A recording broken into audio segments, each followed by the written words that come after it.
ওই দিনটা বড় ভয়াবহ হবে। আম্মা জান আয়েশা থেকে হাদিস এসেছে, আম্মা জান আয়েশা বলেন নবীজি বলেছেন ইসরাফিল যখন দ্বিতীয়বার সিংহায় ফুৎকার দিবে, ঠিক সেই সময়ে এই পৃথিবীর জমিনে যে যেখানে মৃত্যুবরণ করেছে সে সেখান থেকে উলঙ্গ হয়ে হাসরের ময়দানে আল্লাহর সামনে দাঁড়াবে। ওই দিনের অবস্থা এমন, কাহারও গায়ে কোনো কাপড় থাকবে না, একদম উলঙ্গ হয়ে ময়দানে মা হাসরে দাঁড়াবে। আম্মা জান আয়েশা ডাক দিয়ে কয় নবী গো, ওই দিন যদি সকল মানুষ উলঙ্গ হয়ে হাসরের মাঠে দাঁড়ায়, আমি যে আপনার স্ত্রী হই আমারও কি একই অবস্থা হবে নাকি? নবী বলেন হ্যাঁ, তোমার এই অবস্থা হবে। নবী গো, আমি যদি উলঙ্গ হয়ে হাসরের মাঠে দাঁড়াই, আপনার পেস্টিজে কি লাগবে না? আপনার পেস্টিজে কি আঘাত করবে না? আমি না আপনার স্ত্রী হই। নবী ডাক দেবেন আয়েশারি, ওই দিন বড় ভয়াবহ। ওই দিনে কেউ কাহারো দিকে তাকাবে না। মা তার সন্তানকে চিনবে না, সন্তান তার মাকে চিনবে না, ছেলে তার বাবাকে চিনবে না, বাবা তার ছেলেকে চিনবে না, ভাই ভাইকে চিনবে না, আত্মীয় স্বজনেরা একে অপরকে ভুলে যাবি। ওই দিনের পরিস্থিতি এত ভয়াবহ হবে, ওই দিন কেউ কাহারো দিকে তাকাবে না। এমনকি প্রত্যেক নবীরা পর্যন্ত ওই দিন নিজেকে বাঁচানোর জন্য চিন্তা করবে। আদম নবী থেকে নিয়ে ঈসা নবী পর্যন্ত সকল নবীরা ইয়া রাব্বি নাফসি, আল্লাহ তুমি আমারে বাঁচাও, আল্লাহ তুমি আমারে বাঁচাও। কিন্তু বিশ্ব নবী বলেন ওই দিন মহান আল্লাহ রাব্বুল আলামিন আমাকে স্পেশাল মর্যাদা দিবে। আমি ময়দানে মা হাসরে উম্মতির জন্য বড় পেরেশান হয়ে যাব। রাসূল ডাক দিয়ে বলেন ওই দিন আমি মাকামে মাহমুদের সেজদায় উঠে পড়ব। যখন নবীজি সেজদায় উঠে পড়ে উম্মতের জন্য কান্না শুরু করবে, আল্লাহ পাক তখন নবীকে বলবেন জিবরিল আমার নবীকে জানায় দাও, নবী যেন মাথা উঠায়, ইরফারা সাকা, নবী মাথা উঠায় আর উম্মতের জন্য সুপারিশ করে।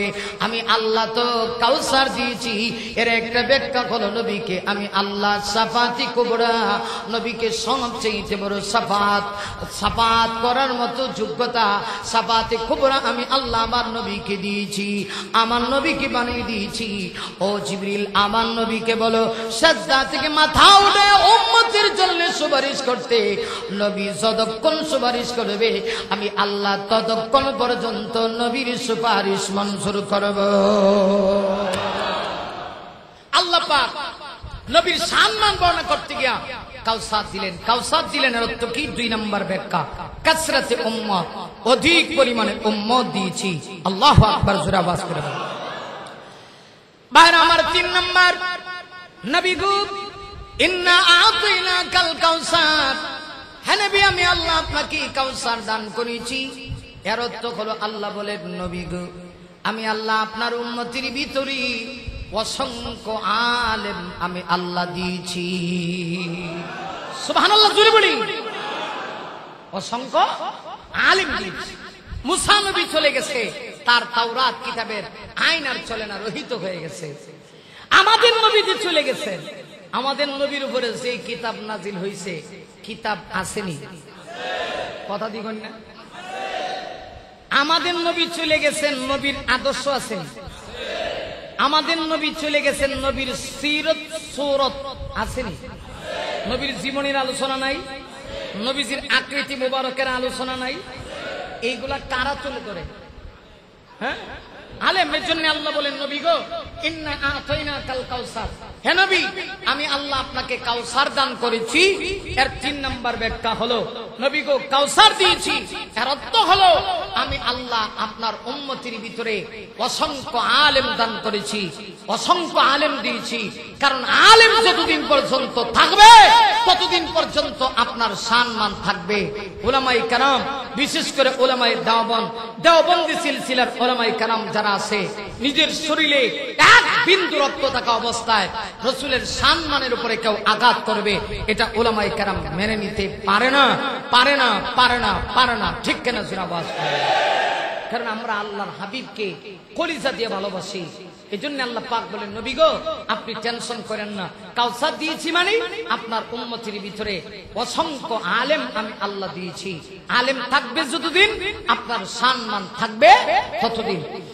বাইরে আমার লক্ষ্য করে দেখুন, হক্কানি উলামায়ে কেরামেরা নবীর সম্মানের উপরে অসংখ্য কিতাবাদি লিখেছি, এখনো লেখা হচ্ছে, কিয়ামত পর্যন্ত লেখা হবে।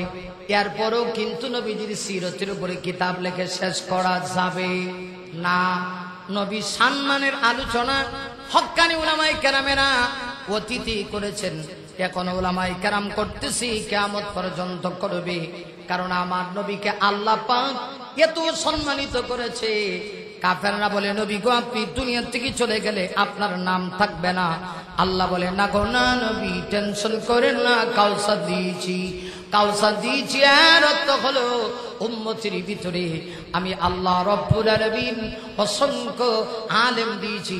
আলেমারা নিজের জীবন বাজি রেখে আপনার সম্মান ইজ্জত তারা পৃথিবীতে তুলে ধরবে, ঠিক কিনা? বাইরে আমার আল্লাহ পাক বলেন, নবী গো কাউসার শব্দের 4 নম্বর ব্যাখ্যা, ইন্না আতাইনাকাল কাউসার। নবী আল্লাহ পাক বলেন, নবী গো আমি আল্লাহ কাউসার দিয়েছি। এর 4 নম্বর ব্যাখ্যা হলো, নবী গো আমি আল্লাহ আপনাকে হাউজে কাউসার দান করেছি, হাউজে কাউসার দিয়েছি। আমরা তো খালি জানেন কাউসার মানে হলো হাউজে কাউসার, অথচ 42 ব্যাখ্যার একটা ব্যাখ্যা হলো হাউজে কাউসার। নবী আমি আল্লাহ কাউসার দিয়েছি, এর অর্থ হলো আমি আল্লাহ আপনাকে হাউজে কাউসার দান করেছি। নবী গো এই হাউজে কাউসার এমন এমন পানি, হাউজে কাউসারের এই পানি যদি আপনার কোন উম্মত হাসরের মাঠে একবার পান করে 50,000 বছরের ভিতরে আর কখনোই তার পানির পিপাসা লাগবে না। নবী গো কাউসার দিয়েছি, এর 42 ব্যাখ্যা 4 নম্বর ব্যাখ্যা, নবী গো আমি আল্লাহ আপনাকে কাউসার দিয়েছি, এর অর্থ হলো আমি আল্লাহ আপনাকে হাউজে কাউসার দিয়েছি। এই হাউজে কাউসার, এই হাউজে কাউসারের পানি হাসরের মাঠে আপনি আপনার উম্মতদেরকে নিয়ে আপনি পান করবেন, অসংখ্য উম্মতেরা পান করবে। তাফসীরে কাবীরের মধ্যে, তাফসীর ইবনে কাসিরের ভিতরে, তাফসীরে মারিফুল কোরআনের ভিতরে উল্লেখ করা হয়েছে যে এত পরিমাণ উম্মত পানি পান করবে, আকাশের তারার যেমন কোনো গণনা নাই, অসংখ্য তারা আছে। হাউজে কাউসারের পানির পাত্রের সংখ্যা আকাশের তারার সমতুল্য হবে। আল্লাহ নবীজি অসংখ্য উম্মতদেরকে নিয়ে হাউজে কাউসারের পানি আল্লাহ রসুল পান করবেন। যারা রসুলের সঙ্গে হাউজে কাউসারে পানি পান করবে, এই পানিটা কেমন? এটা দুধের চাইতেও মধুর চাইতেও মিষ্টি, দুধের চাইতেও সাদা। এই পানি হাসরের ময়দানের পানি, একটু চিন্তার বিষয়, বাবার বিষয়। এই দুনিয়ার গরমে যদি অবস্থা হয়, ময়দানে মাহশরের অবস্থাটা কেমন হবে?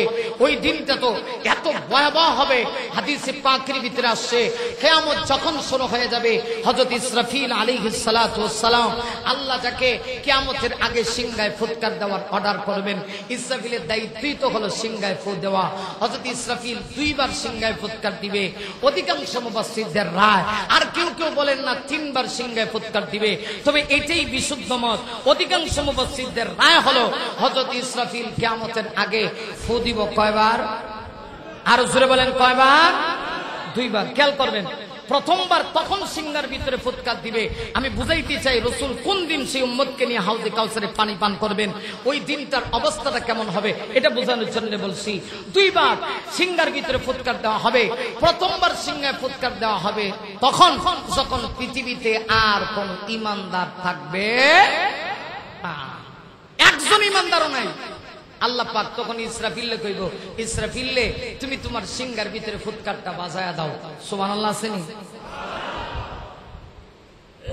কারণ এই দুনিয়ার বাজারটাই আল্লাহ সাজাইছে ঈমানদারের কারণে, ঈমানদারের কারণে। কারণ ঈমানদাররা হলো দুনিয়ার জামাই। আমার ভাইরা, আপনাদের এলাকায় যদি বিবাহের বাড়িতে বিবাহের দিন জামাই না গিয়া জামাইয়ের বাপ যায়, কথা বুঝছেন না মনে হয়? বিয়ার দিন যদি জামাই না গিয়ে জামাইয়ের বাপ যায়, হ্যাঁ জামাইয়ের বাপ গিয়া কবি এই সাহেব আইসি খাউন দিব, খাউন দিব, উল্টা মাইর দিব। কথা কম না কেন? কারণ বিবাহের বাড়িতে যত আয়োজন হয় সব কারে কেন্দ্র করে? জামাইকে কেন্দ্র করে। যত আয়োজন হয় সব জামাইকে কেন্দ্র করে হয়। এখন দেখা গেল জামাই না গিয়া জামাইয়ের বাপ গেছে, বরযাত্রী যায় নাই, বরযাত্রীর সাথে জামাই নাই যায় নাই, বাপ গেছে, খাওয়ান দিত না যতক্ষণ না জামাই না যাবে। জামাই গেলে ভরে বিবাহের বাড়িতে খাওয়ান শুরু হয়। খালি মানুষে খায় না, কুত্তা বিলাইও খায়। কথা দি কন্যা, কুত্তা বিলাইও খায় না, কারণ এরাও আগে থেকে দাঁত দাঁড়ায় রাখে। বিয়ার যখন খবর হয় বাড়িতে অতিথি আইব, হেরাও দাঁত দাঁড়ায় রাখে, কারণ হেরাও জানে, কুত্তায় জানে যে গোস্তের হাড্ডি পাবো, আর বিলাই জানে যে মাছের কাঁড়া হামু। কথা কয় সবাই খুশি, কিন্তু এই খুশি বা আনন্দ শুরু হয় তখন যখন জামাই আসে। জামাই যখন আইসে পড়ে, জামাইয়ের সাথে বরযাত্রী যারা থাকে হেরারও দাম কম না বেশি? কত দিবেন না? অনেক বেশি।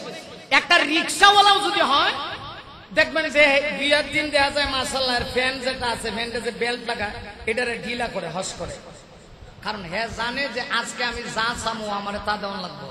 যদিও হে রিক্সাওয়ালা, এত দাম কেন? বরযাত্রীর কারণে। তো দেখা গেল বরযাত্রী যখন জামাই নিয়ে গেছে, সবাই বরযাত্রী যারা আছে এরা খায়, কিন্তু যার উসিলায় খাবার তার সামনে বিভিন্ন আইটেমের খাবার আছে, হে খানা। হে মুখের ভিতরে ডিভা দিয়ে রাখে রুমাল, জামাই রে অন্য জনের দিকে কেউ তুমি খাও না কেন লাগে, অথচ তোমার কারণেই এত আয়োজন। বন্ধু বান্ধব যারা আছে দুস্থ খাস না কেন লাগে, মুরগির রান দেখতেছি মন ডাসার রান দেখাই লাগে, তুই খাস না কেন লাগে। জামাই তখন জবাব দেওয়া করে, দেখ আজকে আমি বাড়িতে খাইতে আইছি না, আমি আইছি এই বাড়ির সাথে একটা সম্পর্ক লাগানোর জন্য। আর আসতে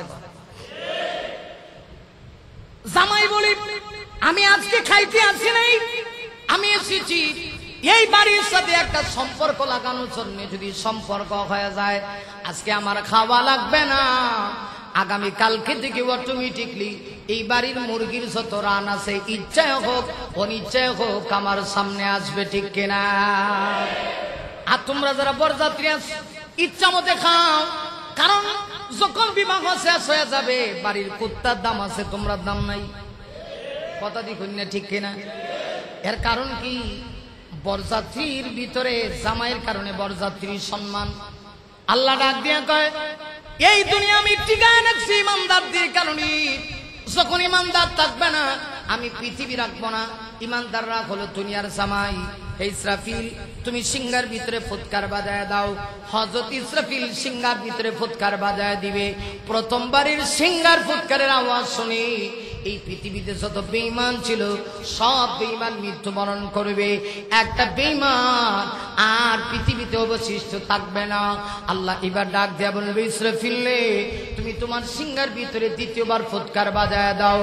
হযরত ইসরাফিল আল্লাহর অর্ডার পাইয়া দ্বিতীয়বার আবার যখন সিংহার ভিতরে ফুৎকার বাজায় দিব, দ্বিতীয়বার সিংহার ভিতরে ফুৎকার বাজায় দেওয়ার সাথে সাথে এই পৃথিবীতে যত মানুষ মৃত্যুবরণ করেছিল, সে যেখানে মৃত্যুবরণ করেছে, কেউ নদীতে, কেউ খালে, কেউ বিলে, কেউ সাগরে, কেউ মহাসাগরে, সে যেখানে মৃত্যুবরণ করেছে সে সেখান থেকে উঠে ময়দানে মাহাশরে আল্লাহর সামনে দাঁড়াবে। আল্লাহ নবী, বিশ্ব নবী বলেন ওই দিনটা বড় ভয়াবহ হবে।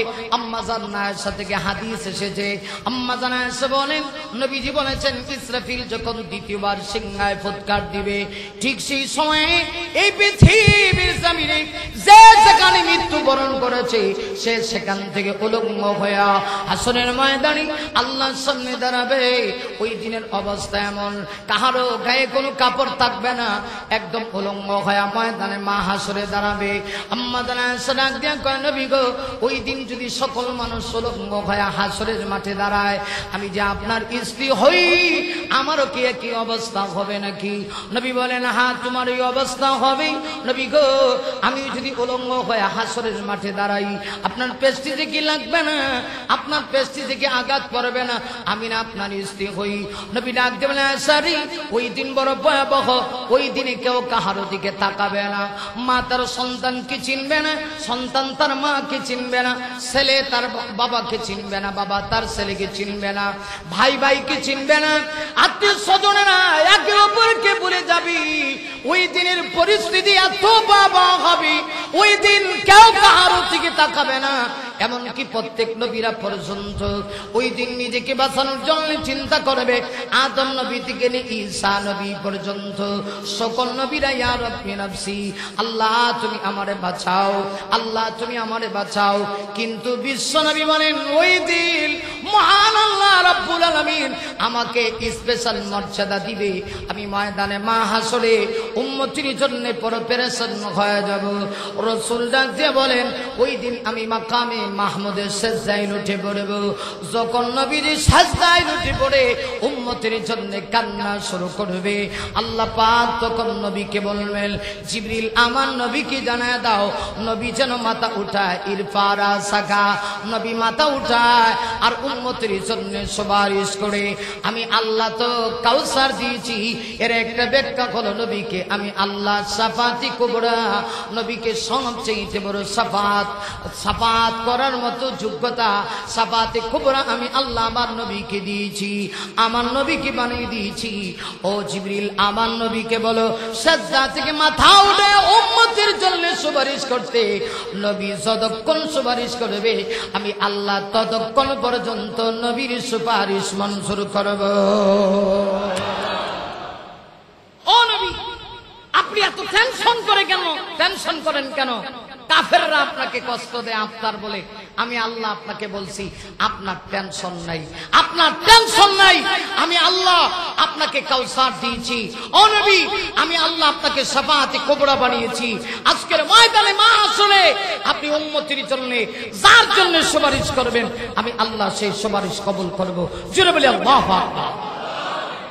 ভাইরা আমার, তাহলে যে নবীকে আল্লাহ এত সম্মান দিয়েছে, যে নবীকে আল্লাহ এত মর্যাদা দিয়েছে, ওই নবীকে ভালোবাসা মহব্বত করার দরকার আছে কিনা নাই? আর জুড়ে বলতে হবে।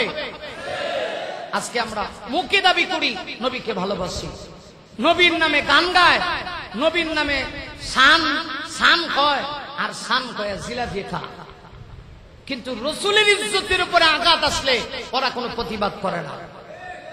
এটা নবীর ভালোবাসা হতে পারে না। আল্লাহ পাক বলছেন নবীকে কাউসার দিয়েছে। 4 নম্বর ব্যাখ্যা হলো কাউসার দিয়েছে আপনাকে, হাউজে কাউসার দান করলাম। এই হাউজে কাউসারের পানি আপনি নবী আপনার উম্মতদেরকে নিয়ে পান করবেন, অসংখ্য অগণিত উম্মতদেরকে নিয়ে পান করবেন। এখন যদি সেই হাউজে কাউসারের পানি আপনাকে আমাকে পান করতে হয়, তাহলে অবশ্যই ওই নবীর আদর্শ থাকা লাগবে। আদর্শ শুধু কি শবে বরাতে? কথা বলেন। আমরা দেশে একদল উম্মত আছে না শবে বরাতে নবীর পাগল। আপনার ঢাকায় কম, টঙ্গীতে কম, আমাদের সিলেটে মাশাআল্লাহ যে যাই করুক আর না করুক, শাবান মাস আইলে শবে বরাত আইলে বোঝা যায় নবীর প্রেম ভালোবাসা জাগে উঠে। মসজিদে গিয়া নবীর স্মরণে দুরূদ শরীফ পড়ে। ভালো দুরূদ শরীফ তো পড়বেন। এটা কি শুধু শবে বরাতে না, সারা জীবন সব সময়?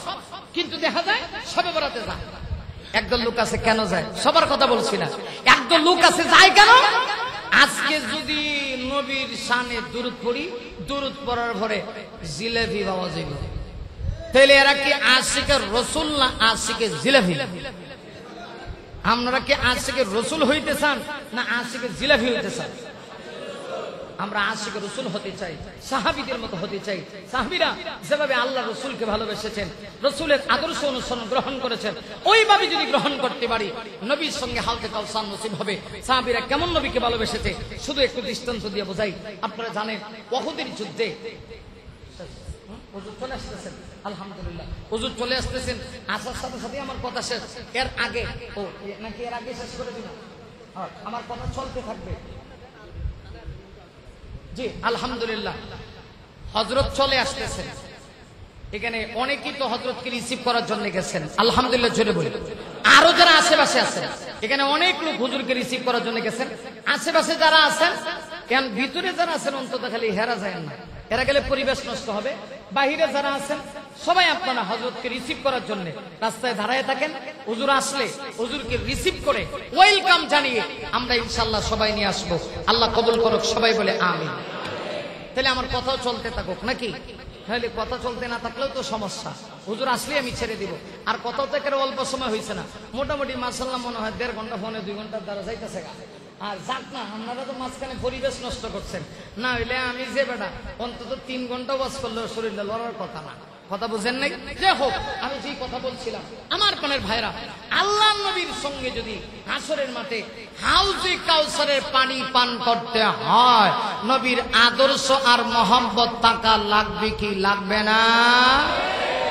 এটা কি বছরে মাঝে মধ্যে না সব সময়? আমরা দেশে দেন না কত দিবস পালন হয়েছে, কত দিবস আমার দেশে চালু করছে, মনে হয় 360 দিনে 360টা দিবস। একটা হলো চকলেট ডে, চকলেট দিবস। আরেকটা হলো বিশ্ব বেহায়া দিবস, ভ্যালেন্টাইন্স ডে। আরো জোরে কর, বেহায়া দিবস। মুসলমানেরা এখন নবীর নামেও অনেক দিবস চালু করে দিচ্ছে। ওই দিনগুলিতে শুধুমাত্র আল্লাহ নবীর ভালোবাসা প্রকাশ করতে চায়। আর সাহাবীরা কিভাবে নবীকে ভালোবাসছেন, ওয়াহুদের যুদ্ধের ইতিহাস বলবো না, শুধু যতটুকু না বললে বিষয়টা বুঝে আসবে না, ততটুকু আপনাদের সামনে তুলে ধরতে চাই। আমার প্রাণের ভাইরা, আপনারা জানেন ওয়াহুদের যুদ্ধে প্রাথমিক পর্যায়ে মুসলমানদের জয় হয়ে গিয়েছিল, মুসলমানেরা বিজয় লাভ করছিল। ইমানদার সাহাবীদের সংখ্যা ছিল 700 জন। আল্লাহ নবীজি মাঠের ভিতরে রেখেছিলেন 650 জন, আর 50 জন তীরন্দাজ সাহাবীকে আল্লাহ নবীজি আলাদা করেছিলেন, যারা উহুদের ময়দানে ছোট্ট একটা গলিপথ সরুপথ আছে, ওখানে দাঁড়িয়ে তারা পাহারাদারি দায়িত্ব পালন করবে। নবীজি 50 জন তীরন্দাজ সাহাবী নিয়োগ করেছেন। উহুদ পাহাড়ের পাদদেশে রমা পাহাড়ের চূড়ায় তারা দাঁড়িয়ে দাঁড়িয়ে পাহারাদারির দায়িত্ব পালন করবে। রাসূল জানিয়ে দিয়েছিলেন, জিহাদের ময়দানে তোমাদের ভূমিকা সবচেয়ে বেশি। সাবধান, জয় পরাজয় আসল কথা নয়। যুদ্ধ চলবে, বিজয় হইলেও তোমরা এখানে থাকো, পরাজয় হইলেও তোমরা এই জায়গায় থাকো, স্থান ছেড়ে দিও না। নবীজির কমান না মানার কারণে কি অবস্থা হয়েছে দেখেন। যুদ্ধ শুরু হয়েছে, প্রাথমিক পর্যায়ে মুসলমানদের বিজয়। বেঈমানেরা যে মাল রেখে গেছে, যুদ্ধ বিধ্বস্ত যে মাল, শরীয়তের ভাষায় এটাকে বলা হয় গনিমতের মাল। গনিমতের মাল নিয়ে সবার ভিতরে একটা মহব্বত ঢুকে গেছে। যারা মাঠে আছে হেরা ওইটা কিভাবে অর্জন করবে। বিজয়ের খবর ওই তীরন্দাজ সাহাবী সংখ্যা ছিল 50 জন, তাদের কান পর্যন্ত পৌঁছে গেছে যে বিজয় হয়ে গেছে। এরাও স্থান ছেড়ে দিছে, মাঠে ঢুকছে, গনিমতের মাল অর্জন করবে। আল্লাহ সাথে সাথে যুদ্ধের মোড় ঘুরাই দিছে। বেঈমানেরা পরাজিত অবস্থায় মাঠ ছেড়ে যাইতে আছে। তখনও মুসলমানদের ভিতরে একজন সাহাবী ছিলেন, সেই সাহাবীর নাম ছিল হযরতে খালিদ বিন ওয়ালিদ রাদিয়াল্লাহু তাআলা আনহু। তিনি তখন মুসলমান হন নাই, তিনি তখন কাফের ছিলেন, কিন্তু তিনি তো বীর যোদ্ধা ছিলেন, বীরত্ববাদী পুরুষ ছিলেন। খিয়ারুকুম ফিল জাহিলিয়া ওয়া খিয়ারুকুম ফিল ইসলাম। ইসলাম ধর্ম গ্রহণের পূর্বেও তিনি বীরত্ববাদী পুরুষ ছিলেন, ইসলাম ধর্ম গ্রহণ করার পরেও তার বীরত্বতা আরো বেশি প্রকাশ পেয়েছিল। জুড়ে বলি আল্লাহু আকবার। আমার ভাইরা, তিনি তখন মুসলমান হন নাই, মান ছেড়ে যাইতেছেন। কিছুক্ষণ যাওয়ার পরে দুষ্ট কাফেররা কয়, আমরা যেভাবে মাইর খাইছি, যদি খালেদ তুমি যদি আবার যুদ্ধের ময়দানে গিয়া একটু চেষ্টা করতাম, আমরা তোমার সঙ্গে সহযোগিতা করতাম। হযরতে খালেদ তো আসলেই তখন তিনি ইসলাম ধর্ম গ্রহণ করেন নাই।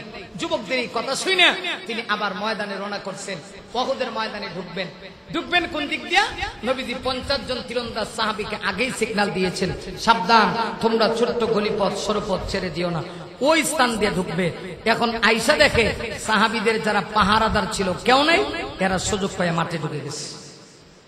দুইটা যুদ্ধের ময়দানে আঘাত করা শুরু করছে, এমন ভাবে আঘাত করা শুরু করছে, কে কাকে মারে বোঝা যাচ্ছে না। মুসলমানেরা তো জানে আমাদের বিজয় হয়ে গেছে, কিন্তু এদের তো টার্গেট খারাপ।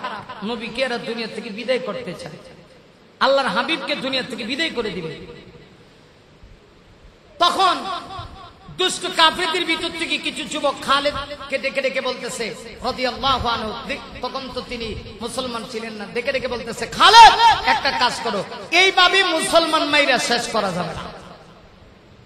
মুসলমানের নবী কোথায় আছে তালাশ করো এবং নবীকে দুনিয়া থেকে খতম করে দাও, বিদায় করে দাও। নাউজুবিল্লাহ।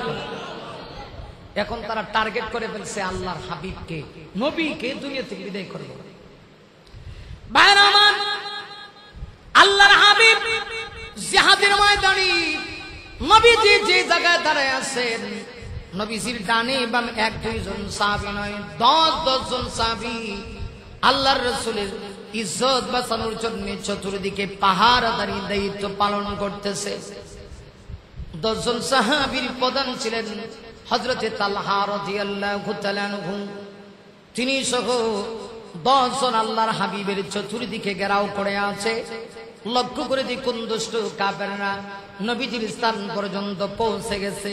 কাফেররা আওয়াজ দিয়া কয়, শোনো রে, মুহাম্মদের গায়ে আঘাত করে এইভাবে মুহাম্মদকে বিদায় করা যাবে না, যতক্ষণ না মুহাম্মদের সঙ্গী যারা আছে এদেরকে বিদায় না করা হয়। কারণ সাহাবীরা তো নবীকে এত ভালোবাসে, নিজের জীবনের চেয়ে তারা আল্লাহর নবীকে ভালোবাসে। আল্লাহু আকবার। আমার ভাইরা, কাফেররা আওয়াজ দিয়ে দিয়েছি, শোনো রে, মুহাম্মদের গায়ে আঘাত করা নাকি মুহাম্মদ সাল্লাল্লাহু আলাইহি ওয়াসাল্লামের সাহাবীদের গায়ে আঘাত করো, একে একে সাহাবীদেরকে বিদায় করে দাও। সেই মুহূর্তে সাহাবীরা এই কথা শুনেছেন। হযরত তালহা রাদিয়াল্লাহু তাআলা আনহু অন্যান্য সঙ্গী সাথীদেরকে ডেকে ডেকে বলতেছেন, ও আমার সঙ্গী সাথীরা, শোনো রে, আমি আমার নাকের ভিতরে জান্নাতের সুঘ্রাণ পাচ্ছি। আমার মনে হয় আমি আর বেশিক্ষণ দুনিয়াতে বাঁচবো না, আমি আল্লাহ তৈরি জান্নাতের মেহমান হয়ে যাব। কিন্তু তোমাদের কাছে আমার একটা আবদার, নবীর ইজ্জতটা তোমাদের কাছে আমি আমানত দিলাম, নবীর ইজ্জত তোমাদের কাছে আমানত দিলাম। আমি যদি শহীদ হয়ে যাই তাহলে আল্লাহর হাবিবের গায়ে যেন কোনো একটা কাফের আঘাত করতে না পারে, তোমরা এই ওয়াদা আমার সঙ্গে করো।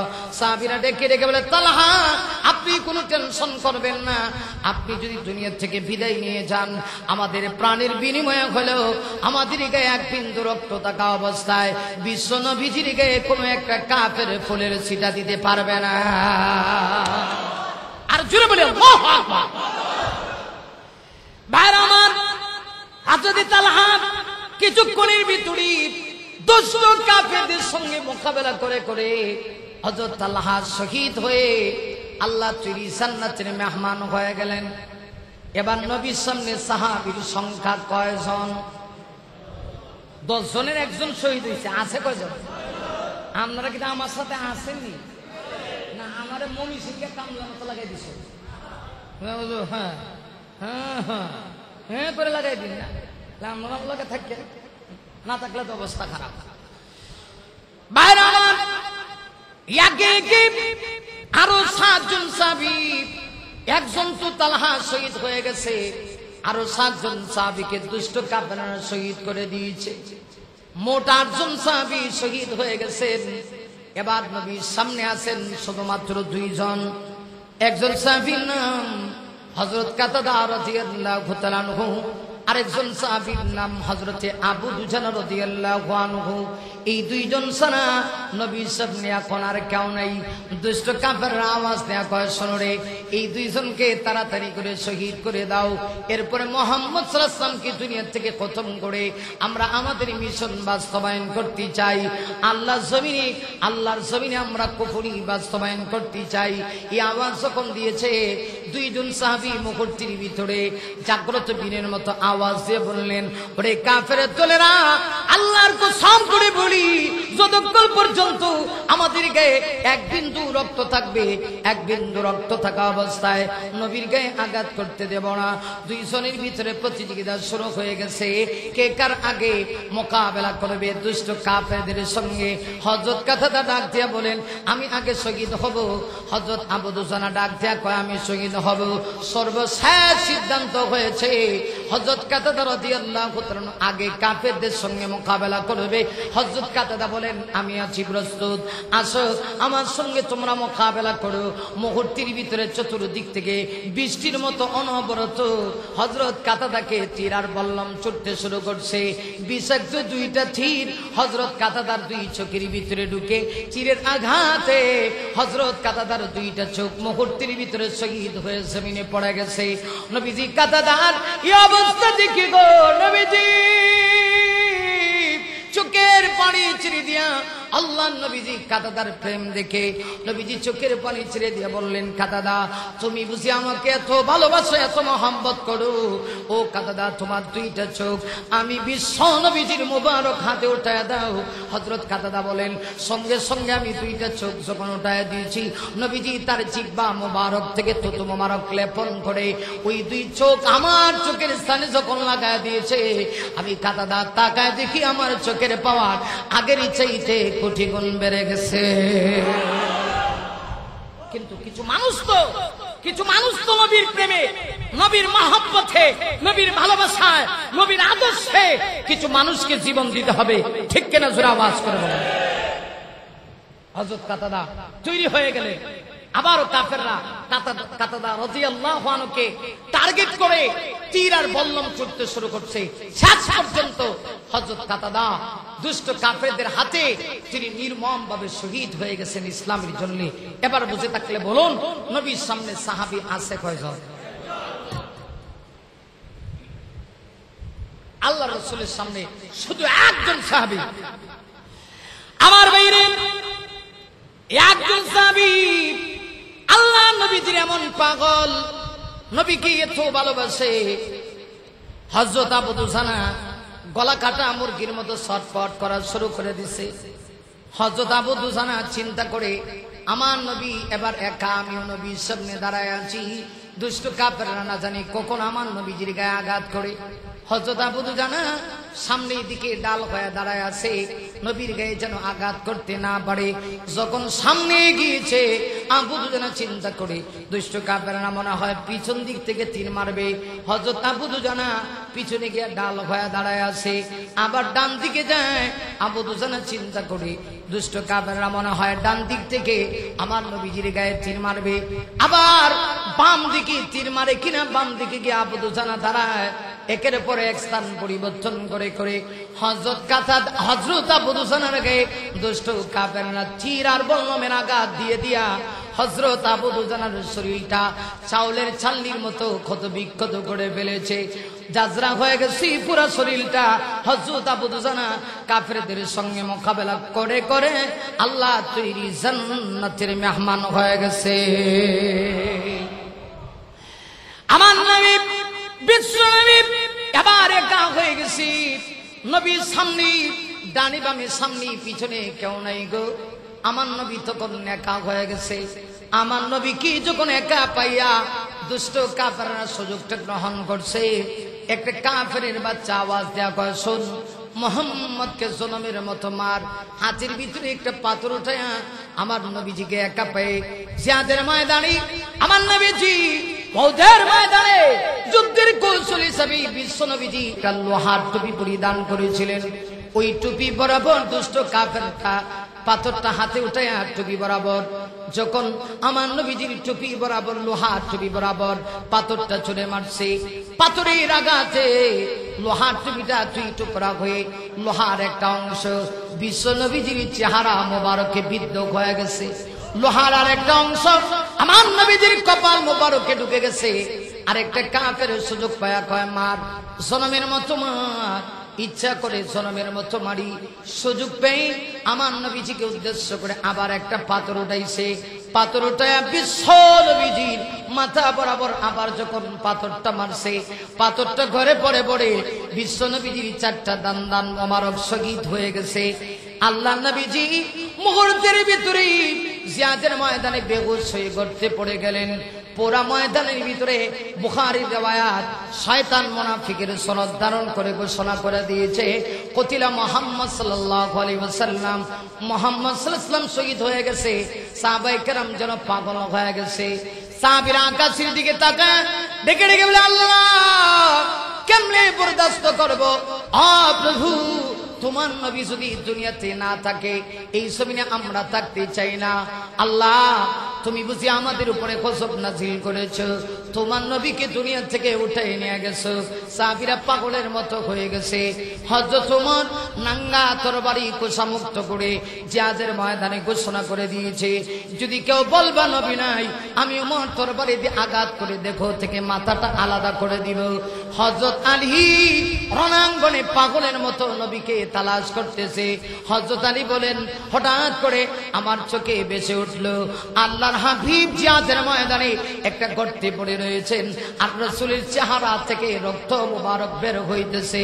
হযরত আলী একটা দূর মারছি, আলী একটা দূর মারা একদম বিশ্ব নবীজির কাছে গেছে, কাছে গিয়া দেখি আমার নবীজি যেন একটু ঘুষ ফিরে আসছে। হযরত আলী আওয়াজ দেয়া কয়, আল্লাহ গো, এই জমিনওয়ালার অবস্থা কেমন হতে পারে, যারা তার পয়গম্বরকে মাইরা রক্তে রঞ্জিত করে ফেলেছে, না জানি আল্লাহ তুমি গজব নাজিল করো কিনা। আমার নবীজি ইশারা দিয়ে আলীকে বুঝায়, আলী তোমার কানটা আমি বিশ্ব নবীজির মুখ মোবারকের কাছে নিয়ে আসো। হযরত আলী বলেন, আমি যখন কানটা নিলাম, নবীজি কথা বলতে পারেন না, শুধু ফিস ফিস করে বলেন, আলী রে, আমার উম্মতকে বদদুয়া দিস না, যদি বদদুয়া দেস আমার উম্মত ধ্বংস হয়ে যাবে। আলী, তাছাড়া একটা কাজ করো, আমাকে কষ্ট করে জিহাদের ময়দানে একটা বার দাঁড় করাও। আল্লাহু আকবার, আল্লাহু আকবার, আল্লাহু আকবার। হযরত আলী ডাক দিয়ে বলে, নবীজি ডাক দিয়ে বলে, আলী, আমার উম্মতকে বদদুয়া দিও না, একটা কাজ করো, জিহাদের ময়দানে আমাকে একটু দাঁড় করাও। সাহাবীরা তো আমাকে না পেয়ে পাগল পারা হয়ে গেছে। এই ছিল সাহাবী, আর হাউজে কাউসারে পানি পান করতে চাই। নবীর ইজ্জত দিয়ে ব্যঙ্গ করা হয়, নবীকে নিয়ে কটূক্তি করা হয়, নবীর আদর্শের উপরে চোন কালি মাখার ষড়যন্ত্র করা হয়। আমরা বসে থাকি, নবীর হাউজে কাউসার নসিব হবে না। আমি দেড়তকিন কণ্ঠে বলতে চাই, আমার নবীর ইজ্জত দিয়ে যদি কোনো কলাঙ্গারের বাচ্চা চিনিমিনি খেলে, ওই কলাঙ্গারের জিহ্বা টেনে কুকুরকে দিয়া নাস্তা খাওয়াতে কারা কারা প্রস্তুত আছে আল্লাহকে দাঁড়ায় দেখারে দাও। আল্লাহ কবুল করুক, সবাই বলে আমিন। বিশ্ব নবীর অপমান, নবীর ইজ্জতের উপরে কলঙ্ক লেবন, নবীর চরিত্রের উপরে কেউ যদি চোন কালি মারতে চায়, আমি মুসলমান হয়ে আমার এই দেখে রক্ত থাকবে, আমি এটা বরদাস্ত করতে পারবো না। ঠিক কেনা জোরে আওয়াজ করে বলুন। এই আদর্শ, এই মহাব্বত যদি থাকে, তবেই নবীর সঙ্গে হাউজে কাউসার নসিব হবে। প্রিয়ারে হাজিরিন, আমার ভাইরা একটু খেয়াল করেন, অ্যাটেনশন, অত্যন্ত গুরুত্বপূর্ণ কথা। হযরত আলী রাদিয়াল্লাহু আনহুকে আল্লাহ নবীজি বলছেন, আলী, একটা কাজ করো, আমি একটু জিহাদের ময়দানে দাঁড়াইতে চাই, আমাকে একটু ধার করাও। সুবহানাল্লাহ বলবেন না? আলী, আমি একটু জিহাদের ময়দানে দাঁড়াইতে চাই। আমার ভাইরা লক্ষ্য করে দেখুন, হযরত আলী আল্লাহ নবী কি বললেন, ইয়া রাসূলুল্লাহ, ইয়া হাবিবাল্লাহ, নবী গো, আপনি আমার কাঁধে ভর করে দাঁড়ান। বিশ্ব নবীজি হযরত আলীর দুই কাঁধে ভর করে আমার নবীজি জিহাদের ময়দানে একটু দাঁড়াইছে। যেমনে দাঁড়াইছি, সাহাবীরা আল্লাহ নবীকে দেখার জন্য, এক নজর দেখার জন্য দৌড়ায় আসতেছে। এত সুন্দর নবীর চেহারা। কোন কোন সাহাবী বলেন, মাঝে মধ্যে একদিন, 2 দিন, 3 দিন হইতো পেটের খোদায় যখন নস্থিরতা বোধ করতাম, বিশ্ব নবীজির নুরানি চেহারার দিকে তাকাইতে দেরি হইতো। আল্লাহর কসম, 3 দিনের পেটের খোদা নিবারণ হইতে দেরি হইতো না। আহা, কি ছিল আমার নবীজির চেহারা! গোটা পৃথিবীতে এত সুন্দর করে তো আল্লাহ আমার নবীর মতো আর কাউকে বানাই নাই। সাহাবীরা জিহাদের ময়দানে আল্লাহ নবীদের সামনে এসে নবীদের চেহারার দিকে যখন একবার তাকাইছে, সাহাবায়ে কেরাম আকাশের দিকে তাকায় বলে, আল্লাহ গো, মনে হয় যেন আমরা আবার নতুন একটা জীবন আমরা উপহার পেয়েছি। ভাইরা আমার, এই ছিলেন সাহাবীদের নবীজির প্রতি ভালোবাসা, নবীজির প্রতি মহব্বত। আল্লাহ রাব্বুল আলামিন বলেন, নবী গো, ও নবী, আপনি টেনশন করেন না, হাসরের মাঠে আমি আল্লাহ আপনাকে সম্মানিত করব। আমি আল্লাহ হাসরের মাঠে আপনাকে কাউসার দিয়েছি। এর অর্থ হলো, আমি আল্লাহ আপনাকে কাউসার দান করেছি। ওই কাউসারের পানি, হাউজে কাউসারের পানি আপনি ওই সমস্ত মধ্যে রেখে নিয়ে পান করবেন যারা দুনিয়াতে আপনার আদর্শ গ্রহণ করবে, আপনার রেখে যাওয়া সুন্নতের উপরে যারা আমল করবে।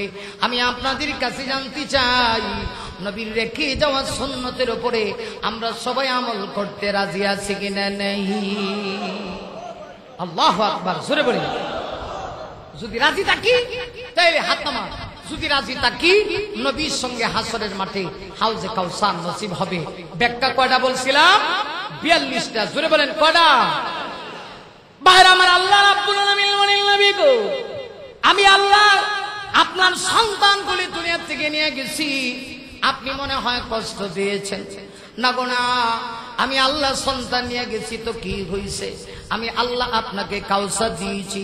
কাউসার দিয়েছি মানে 4 নম্বর ব্যাখ্যা হলো নবী গো, আমি আল্লাহ আপনাকে হাউজে কাউসার দান করেছি। এই হাউজে কাউসারের পানি আপনি উম্মতদেরকে নিয়ে হাসরের মাঠে পান করবেন। এই 4 নম্বর ব্যাখ্যা পর্যন্ত থাক। এই যে কাউসার আল্লাহ দিয়েছেন, এই কাউসার হলো আল্লাহর দেওয়া একটা নিয়ামত।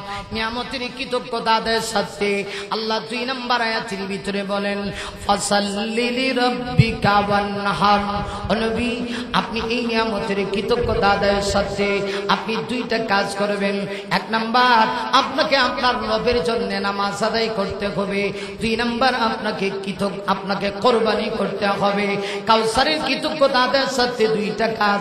1 নাম্বার রবের জন্য নামাজ, 2 নম্বরে কোরবানি। ঠিক কিনা? আপনাকে যে কাউসার দিয়েছি, এই কাউসারের কৃতজ্ঞতা আদায়ের সাথে আপনাকে 2টা কাজ করতে হবে। 1 নম্বর, ফাসাল্লি লিরাব্বিকা, আপনাকে আপনার রবের জন্য নামাজ আদায় করতে হবে। নামাজ পড়তে হবে কার জন্য? আরো জোরে বলে। আমরা তো নামাজই করি না। নবীকে এত সম্মান আল্লাহ দিল, এত সম্মান দিয়ে আল্লাহ কয়, নবী গো, আমি যে আপনাকে কাউসার দিয়েছি, এই কাউসারের কৃতজ্ঞতা কিন্তু আপনাকে আদায় করতে হবে।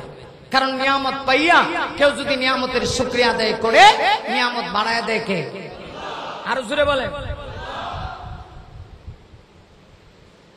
আল্লাহ পাক বলছেন, নবী গো, আমি যে আপনাকে এই নিয়ামত দিয়েছি, হাউজে কাউসার যে আমি আল্লাহ আপনাকে দান করছি, এই কাউসারের কৃতজ্ঞতা আদায়ের সাথে আপনাকে 2টা কাজ। 1 নাম্বার, ফাসাল্লি লিরাব্বিকা, অতঃপর আপনাকে নামাজ পড়তে হবে আপনার রবের জন্য।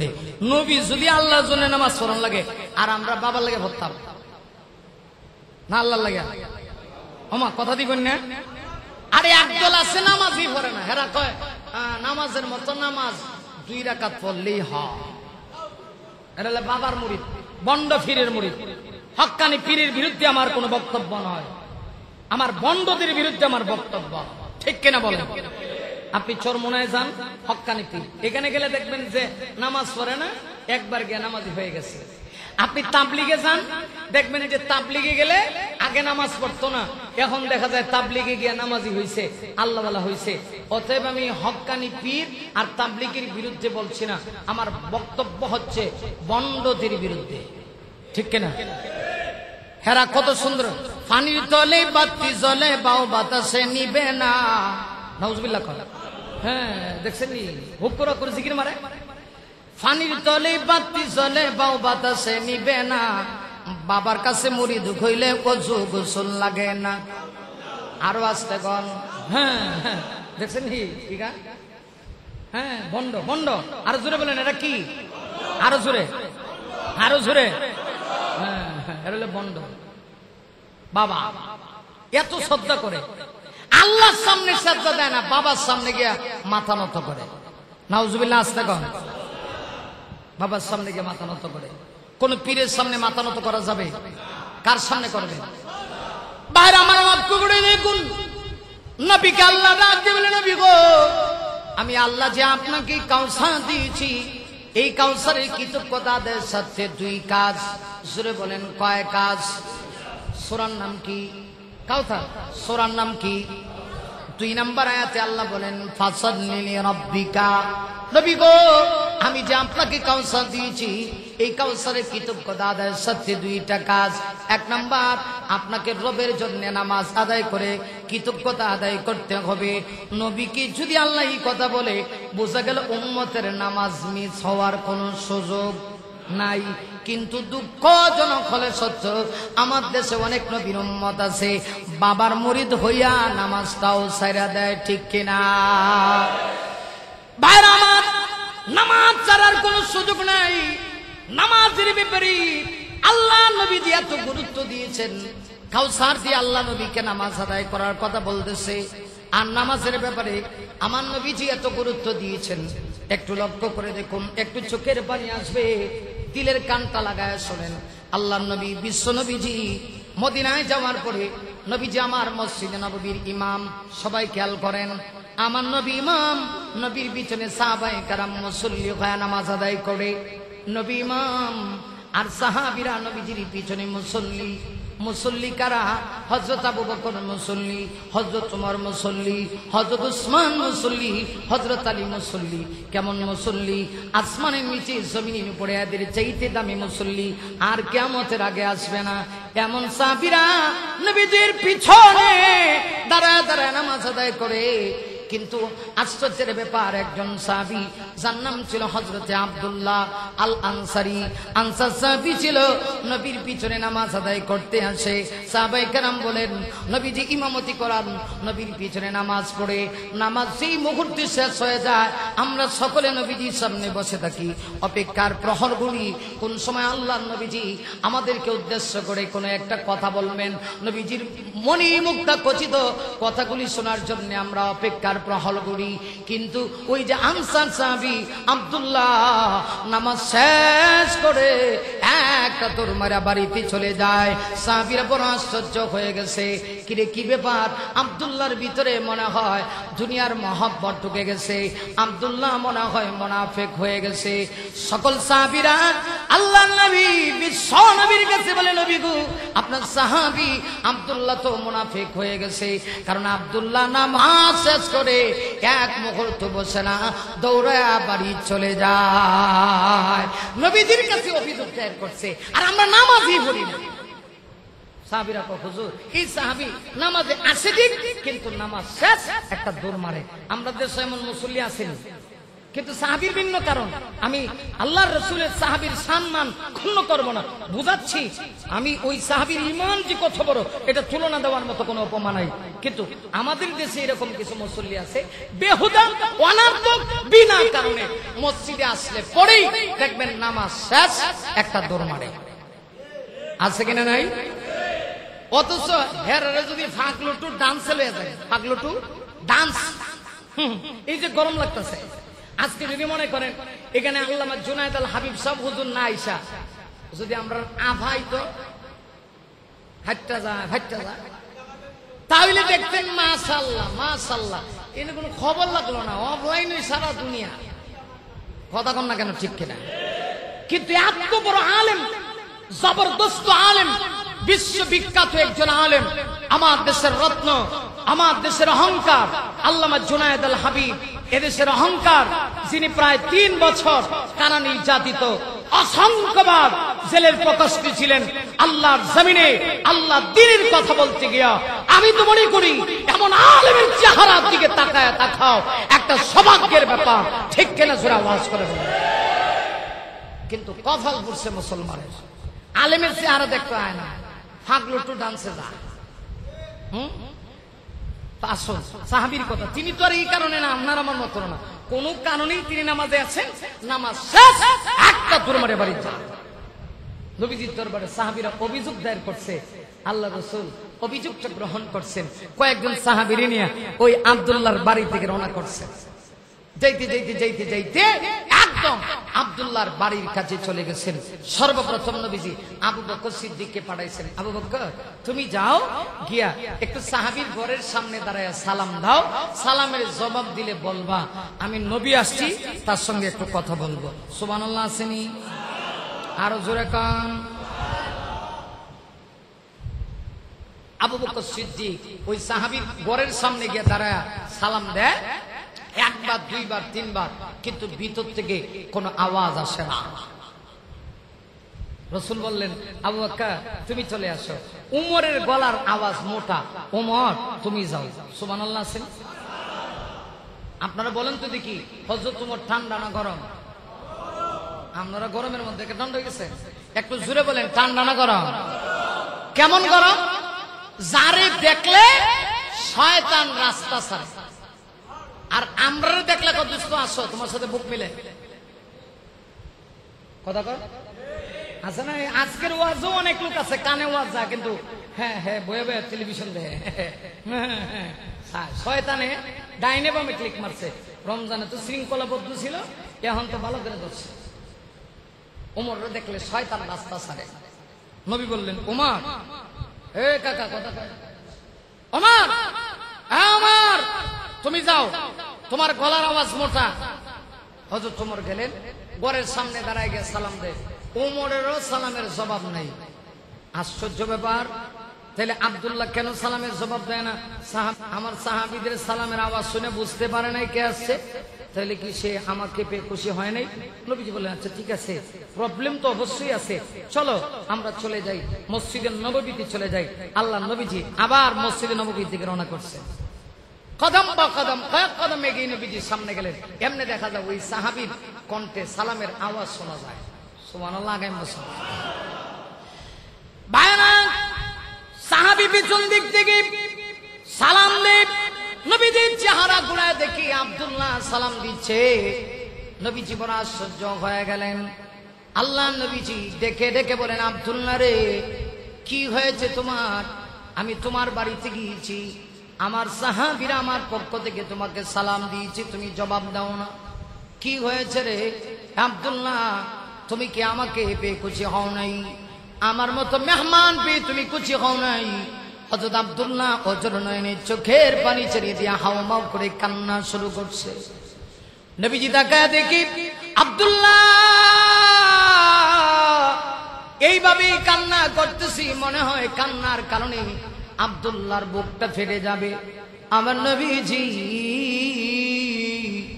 বুঝতে পেরেছে আব্দুল্লাহ কোন প্রবলেমে আছে। দিনের নবী, রহমতের নবী, এমনিতেই তো উম্মতের জন্য পাগল। নবীজি আব্দুল্লাহর কাছে গেলেন। আব্দুল্লাহর কাছে গিয়া নবীজি দুইটা হাত বাড়ায় দিয়া বললেন, আব্দুল্লাহ রে আয়। আমি নবীজির কাছে, আর কি হয়েছে আমাকে একটু খুলে বল। হযরত আব্দুল্লাহ চোখের পানি ছেড়ে দিয়া কয়, নবী গো, আজকে আমার কপালটা কত ভালো ছিল, এমন মেহমান পেয়েছি, কিন্তু মেহমানের কদর আমি করতে পারলাম না। হ্যাঁ আব্দুল্লাহ, সাহাবীরা বলেছে তুমি নাকি নামাজে যাও। আব্দুল্লাহ নামাজে যাও, কিন্তু নামাজ শেষ করে এক মুহূর্ত তুমি বসো না। আব্দুল্লাহ রে কি হয়েছে? হযরত আব্দুল্লাহ তখন বাধ্য হইয়া কয়, নবী গো, আমি ভাবছিলাম আমি আপনাকে বলবো না কি হয়েছে, কিন্তু আজকে তো আমি বাধ্য হয়ে গেছি, বলতে বাধ্য হয়ে গেছি। নবী ডাক দিয়ে কয়, কি হয়েছে রে? ক আব্দুল্লাহ কো। আব্দুল্লাহ ডাক দিয়ে কয়, নবী গো, আপনি তো জানেন ইসলাম ধর্ম গ্রহণের পূর্বে আমার এত সম্পদ ছিল, আমি এমন বাবার সন্তান ছিলাম। আমি সকাল বেলা একটা কাপড় লাগাইতাম, বিকাল বেলা গায়ে ওই কাপড়টা থাকতো না, সকাল বিকাল আমি কাপড় পরিবর্তন করতাম। ধনী বাবার সন্তান ছিলাম। নবী গো, ইসলাম ধর্ম গ্রহণের অপরাধে আমার বাবা আমার থেকে সম্পদ ছিনিয়ে নিয়েছে। শুধু সম্পদ ছিনিয়ে নিয়েছে তা নয়, আমার চাচা তার টাকা দিয়া আমাকে এক জোড়া কাপড় দিয়েছিল। নবী, এই কাপড়টা আমার দেখেছিল, চাচা আমার দেহ থেকে কাপড় টেনে খুলে নিয়েছে। আমি উলঙ্গ হয়ে গেছি কেন নবী? ইসলাম ধর্ম গ্রহণ করার অপরাধে আমার চাচা আমাকে উলঙ্গ করে ফেলেছে। ও নবী, শুধু তাই না, আজকে ইসলাম ধর্ম গ্রহণের কারণে আমি এত বড় অভাবী হয়ে গেছি। আমরা স্বামী আর স্ত্রী দুইজনে মিলে এক টুকরা কাপড় দিয়ে নামাজ আদায় করি। ইয়া রাসূলুল্লাহ, নামাজের টাইম আসলে পড়ে সকল সাহাবীরা আপনার পিছনে নামাজ আদায় করে, নামাজ শেষ হয়ে গেলে পড়ে সাহাবীরা আপনার সামনে বসে থাকে। আমারও তো মনটা চায়, কিন্তু আমি কেমনে বসবো? আমার ঘরে যে স্ত্রী নামাজ আদায় করবে, স্ত্রীর কোনো কাপড় নাই, ঘরের ভিতরেই একটা গর্ত খুঁড়ে রেখেছি। আমি নামাজের টাইম আসলে পড়ে স্ত্রীকে গর্তের ভিতরে ঢুকায়া আমি এক টুকরা কাপড় কোন রকম লজ্জাস্থান দেখে নামাজ আদায় করতে আসি। নামাজের টাইমে যখন মসজিদের ভিতরে আসি, আমার স্ত্রী আমাকে ডেকে বলে, প্রাণের স্বামী গো, শুধু কি তুমি একা নামাজ পড়বা? আমাকে কি নামাজের সুযোগ দিবা না? ওগো প্রাণের স্বামী, আমিও কি তোমার সঙ্গে জান্নাতে যাব না? ইয়া রাসূলুল্লাহ, এই জন্য নামাজ শেষ করে আমি বসতেই পারি না, দৌড়ে যাই আমার স্ত্রীকে এক টুকরা কাপড় দেওয়ার জন্য। নবী গো, আজকে নামাজ পড়ে যখন আমি আমার ঘরে গেলাম, ঘরে গিয়ে দরজাটা লাগাই বানাইলাম, আমি আমার গর্তের ভিতরে ঢুকি, স্ত্রীকে কাপড়টা দিলাম, স্ত্রী কাপড় পরে যখন নামাজে সেজদা দেয়, এমনিতেই আপনার সাহাবী আবু বকর সিদ্দিক দাঁড়ায় দাঁড়ায় সালাম দেয়। নবী গো, আবু বকরের সালাম শুনি, ওমরের সালাম শুনি, কিন্তু আমার গায়ে যে কোনো কাপড় নাই, আমি কেমনে আসবো, আমি কেমনে দরজা খুলে দিও? জিনেন নবী এমনিতেই হযরত আব্দুল্লাহর কথা শুনে চোখের পানি ছেড়ে দিয়া বললেন, আব্দুল্লাহ রে, আমার মনে হয় এই যে নামাজ প্রতিষ্ঠা করার জন্যই আমি নবীজি তায়েফে মার খেয়েছিলাম, আব্দুল্লাহ রে মনে হয় এটা আমার আল্লাহর কাছে কবুল হয়ে গেছে। আব্দুল্লাহ রে, চল চল, আর কষ্ট করতে হবে না, চল, আমি তোর কাপড়ের প্রবলেম সলভ করে দিচ্ছি। নবীজি মসজিদে নববীতে গিয়া সাহাবীদের সামনে ঘটনা খুলে বললেন। সাহাবীরা চোখের পানি ছেড়ে দেয়া ডাক দেয়া কয়, নবী গো, ও নবী, আপনি আব্দুল্লাহকে বলেন আব্দুল্লাহ যেন আমাদেরকে মাফ করে দেয়, কারণ আব্দুল্লাহর ব্যাপারে আমরা খারাপ ধারণা করেছি, অথচ আব্দুল্লাহর গায়ে লজ্জাস্থান রাখার মতো কাপড় নেই। নবী ডাক দেয়া কয়, আব্দুল্লাহ রে, হ্যাঁ আব্দুল্লাহ, সাহাবীরা তোমার কাছে মাফ চায়, তুমি মাফ করে দিয়েছনি। হযরত আব্দুল্লাহ ডাক দেয়া কয়, নবী গো, আমি কষ্ট নেই নাই, কারণ তারা তো আমার সম্পর্কে কোনো ধারণা রাখে না। নবীজি চোখের পানি ছেড়ে দিয়া মসজিদে নববীতে দুইটা হাত বাড়ায় দিয়া সাহাবীদেরকে ডেকে ডেকে বলে, সাহাবীরা রে, আসলে কেউ আমার আব্দুল্লাহকে কাপড় হাদিয়া দিবা, যদি কাপড় হাদিয়া দাও আমি নবী খুশি হয়ে যাব। রাসূল যখন দুইটা হাত বাড়ায় দিয়েছে, সাহাবীদের ভিতরে আব্দুল্লাহর জন্য কাপড় হাদিয়া দেওয়ার হিড়িক পড়ে গেছে। রাসূল ডাক দিয়ে বলেন, হে সাহাবীরা, আসলে কেউ আমার আব্দুল্লাহকে কাপড় হাদিয়া দিবা? রাসূল দুই হাত বাড়ায় দিয়েছেন, সাহাবায়ে কেরাম প্রাণ ভরে আব্দুল্লাহকে কাপড় হাদিয়া দিয়েছেন। নবীজি ওই কাপড়গুলি আব্দুল্লাহর হাতে উঠায় দিয়ে বলেন, আব্দুল্লাহ, আজকে থেকে তোমার আর কাপড়ের কোনো সমস্যা হবে না। সুবহানাল্লাহ, জোরে আওয়াজ করুন। আমার ভাইরা, ইয়ার পরেও শেষ না, নবীজি আব্দুল্লাহকে ডেকে ডেকে বলেন, হ্যাঁ আব্দুল্লাহ, চলো, আমি তোমাকে নিয়ে তোমার বাড়িতে যাইতে চাই, তোমার কি সমস্যা আমি একটু পর্যবেক্ষণ করতে চাই। নবীজি আব্দুল্লাহর বাড়িতে গেলেন। আব্দুল্লাহর বাড়িতে গিয়ে নবীজি এক আশ্চর্য ঘটনা নবী চোখের সামনে ধরা পড়ল। নবীজি আব্দুল্লাহর বাড়িতে গিয়ে দেখেন, আব্দুল্লাহর বাড়িতে দুইটা খেজুরের গাছ দেখা যায়। এই দুই খেজুরের গাছের সঙ্গে ছোট ছোট দুইটা অবুঝ বাচ্চাকে খেয়ে জানি রশ্মি দ্বারা হাত পা বেঁধে রাখছে। আমার দিনের নবী চোখের পানি ছেড়ে দিলেন। নবী আমার ডাক যেমন, সাহাবীরা রে, কে এই কাজটা করেছে? তাড়াতাড়ি করে এই দুইটা বাচ্চাকে খেজুরের গাছ থেকে রশ্মি খুলে দাও, তাদেরকে আমার কাছে নিয়ে আসো। নবী আব্দুল্লাহ কি ডাক দেবেন, আব্দুল্লাহ, এরা কারা? এদেরকে তুমি চিনো নাকি? আব্দুল্লাহ কথা বলে না। রাসূল ডাক দিয়ে বলেন, আব্দুল্লাহ, মনে হয় এরা তোমার সন্তান হবে। হুজুর, এরা আমার কলিজার টুকরা দুই সন্তান। কি অপরাধ, কোন কারণে এই কলিজার টুকরা দুই সন্তানকে খেজুরের গাছের সঙ্গে তুমি বেঁধে রেখেছ? হযরত আব্দুল্লাহ ডাক দিয়ে কয়, নবী গো, ও নবী, এদের কোনো অপরাধ নাই, অপরাধ একটাই, এরা কেন আমার সন্তান হইল? আমি হতভাগ্যের সন্তান হওয়াটাই এদের অপরাধ। কি হয়েছে, কোন কারণে তাদেরকে খেজুরের গাছের সঙ্গে বেঁধে রেখেছ? হযরত আব্দুল্লাহ রাদিয়াল্লাহু আনহু ডাক দেয়া কয়, নবী গো, ইসলাম ধর্ম গ্রহণ করার কারণে আমার পরিবারে এত অভাব, এত অভাব, মাঝে মধ্যে একদিন, দুই দিন, তিন দিন যায়, চুলায় আগুন ধরে না, একটা দুইটা খেজুর দিয়ে আমরা কষ্ট করে কোন রকম খেজুর খেয়ে জীবন চালাই। কিন্তু আমার পাশের বাড়ির লোকটা ইহুদি লোকটা, আমার বাড়ির সীমানায় দুইটা খেজুর গাছ, এই যে দুইটা খেজুর গাছ দেখতেছেন, এই গোলার মালিক ইহুদি লোকটা মাঝে মধ্যে দুই একটা পাকা খেজুর যখন ঝরে পড়ে যাওয়ার পরে আমার সন্তানগুলি না খাইয়া পেটের ক্ষুধায় মাঝে মধ্যে যখন দুই একটা খেজুর হাতে উঠাইয়া এই খেজুরগুলি যখন মুখে নেয়, ইহুদি লোকটা এত নিষ্ঠুর, এত বাসান, আমি তাকে দেখি লোকটা আমার সন্তানগুলি অবুঝ বাচ্চার মুখের ভিতরে আঙ্গুল ঢুকায়া দেয়, আঙ্গুল ঢুকায়া খেজুর আর খেজুরের বিচি বের করে নিয়ে আসে। ইয়া রাসূলুল্লাহ, আমি বাবা হয়ে এই দৃশ্য দেখে কি নিজেকে কন্ট্রোল করতে পারি?